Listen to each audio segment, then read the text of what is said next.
da mu nyina mase and David Adam bomb nsem mamu ndese mo jebre na mo hwe na mo tie eye bedwam onado anochi ba ha adwene rade mu yen bobode biada enye adwuma ketwa de Asem idika o mani kan fe no ama ya Asem idika ana da ko suma da chi hene atwetwa ne oma ewo wa chire ni nyina bra yedi dwuma ni nyina de akire mo se ye brewa nya adwuma ketwa adwa da ma me sa kai obi be hyase de mamu ase ho nsem pad ho nsem ne hyase na ya de sede ne se aban koye moa na afi pad ho nkomo yentimi ni yiye ne enu amanum titi wona e wo sukuu no yenhwe na bibibia ntimi nko kama obakaya eno efiada bia be o san so hwe no because wa chede de be mam ye hye Asem idika ase de bia da me kai o ye de hyase adwoada ye de hyase na no da MPP4 bosha omo hye ne nsem akese omo kekaye efa ministers ho ekeka nsem akese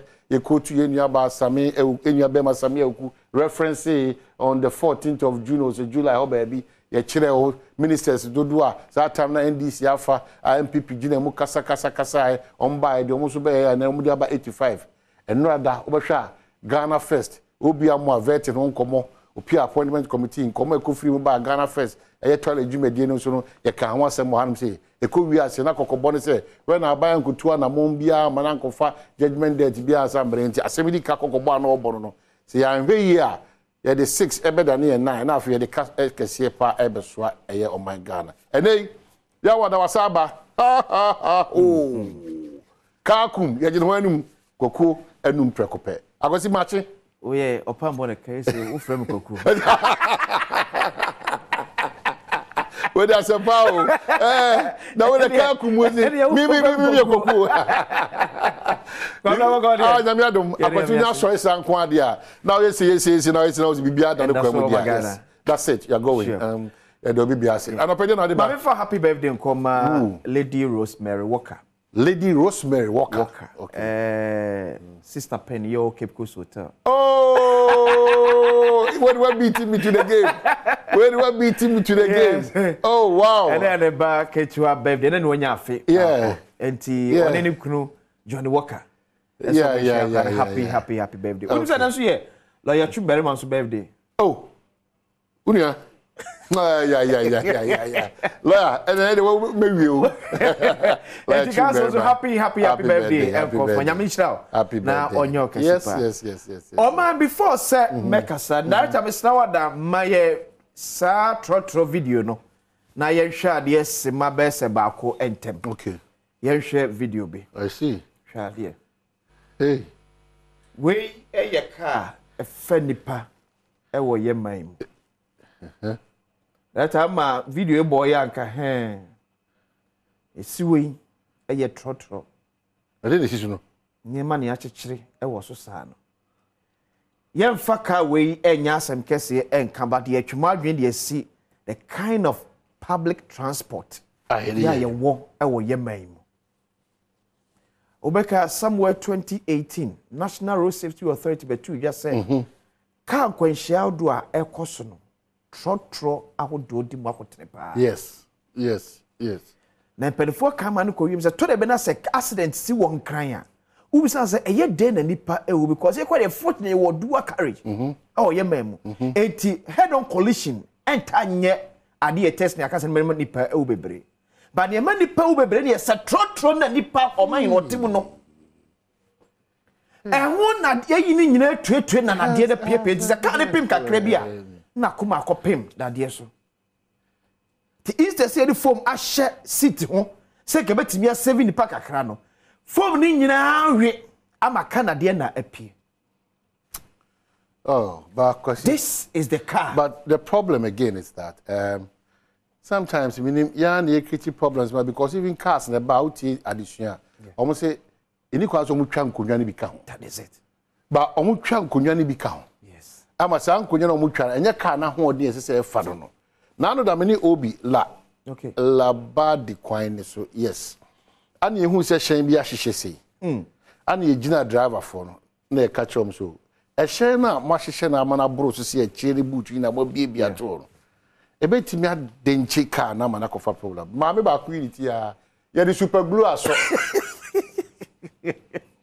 It's one say. Yes. One no say anka ye nyina ye nkọ because me busuani bi ti me bia na me nya awe e bia no ko nim se me busuani ba ekohwe asesesi a asema befie asema si Ghana e di yankasa no ye koso ye problem ema ye ho if you say we are okay be he say obi asi asom na no gina ho e fa ho be no be sa car se copia this is the car that's a car se copia chrome nyina no dodo na no this is it o man amanfo nko 37 station ni ankwohwe car yeah a free 37 trotro eko osu owura beko and to be honest e da me bank kan krodwe mu yeah me kun osu car se eko na ma dwem say ya amamre nye papa because na me dwem was that time na the seat of government wo osu nye papa it ye ban say na sem your car sa practice say any e ma ho kwan load ukrofo ko osu ba bia me ha ho ma me nyiwa no na say the seat of any osu a ura mu ano dokunu rabi ni wachi rabi ni die hu rabi ni guy ni adwe rabi e wo gata na once na bibiri e bo phone e ho so na me so ma bo me tire every day me ko adwuma me messe e say me gina ho na wo to nyina no once na ne nyoma e putify aduane so na but that's what we want it ye ni panankasa no de bia da meka say ye no ye nya ya adwene say e be say adwene kwasi go and bring Holy Ghost we are now the Yesu aba we are now the nyame aiden asoso it when there I can't drive on a John Mama na do ebe you they cannot do anything to change the system because enye ni pafofro bi ana se chira John Mama ba no be adwuma yeah sure so if the mindset is still not developed and change here and system free nyoma bi hu eno na me catch obi awia say ekura mema nyina dodo mema dodo na rather na meka odu ba bia PRO Odu baby I know in the bema no jinso because jinso din that's it a child how in discipline odu obey ko school yeah oyi ni si car nche no omana yini akwa no from that stage you know who say okay filling station babababadeko that time patcho mama this story 2013 story yeah DVLA for namoto bi omutu about sa na o man yenhwe ade ne yehwe se sa no moto na so ekoso in 2013 yes DVLA set task force to get rid of rickety vehicles o na bi we say abrom so na gozi we na ba mi aka wa o man yeche 600 vehicles and I'm saying that abrom so ye din na me mo akakra okay ukojina circular yeah cars na eko danso man ni kaneshini odoko ni sa election that's why we akosi Africa that go radio good mafro bi da na wo for mo ebi ho hu from unzi de ekuti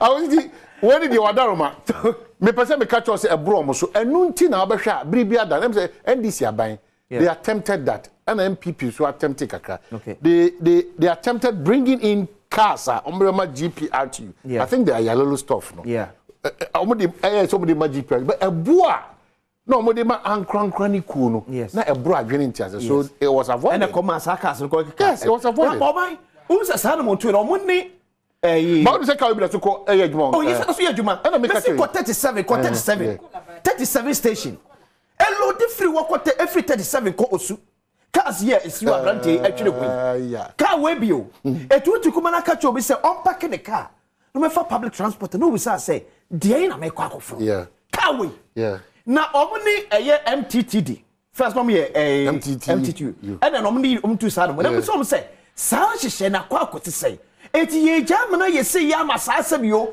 obi afiri say binyeska akra bia metoka and car ona nwe car ni siesie ho ne de nyina say famises ebreme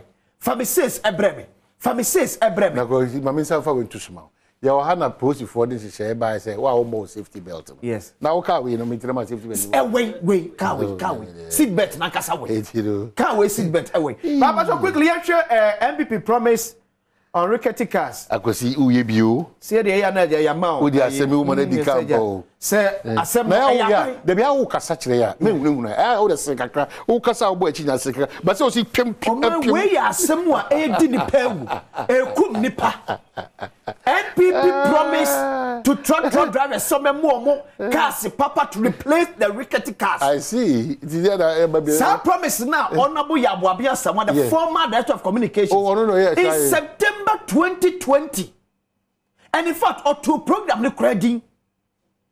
Say NPP say nya kwanya biema eba Ghana konya soa. In 2020, NPP will finance trotro and taxi drivers to acquire made in Ghana vehicle. But yanko ni enridi kakra. Na ama for ntia se paji yanko so akra yanko. Data yanko nyamtre. The new Patriotic Party has promised to replace rickety commercial vehicles in the country through a government support initiative program dubbed Transport Sector Recapitalization Project. Why? Yeah. Me matra de paint yeah. Maybe I'll call you 0/10 yeah. I go see Jamisha. I'm telling my dear child to them. What I was here is on one and say, yeah, but Mauli Wadarma, I could see Pijan Musa, man in a good London. Yet, Messia, I can see, but I was in a match, Lebisha, Sebica, yeah, support him, a year, Ghana, no, a year, it's echo.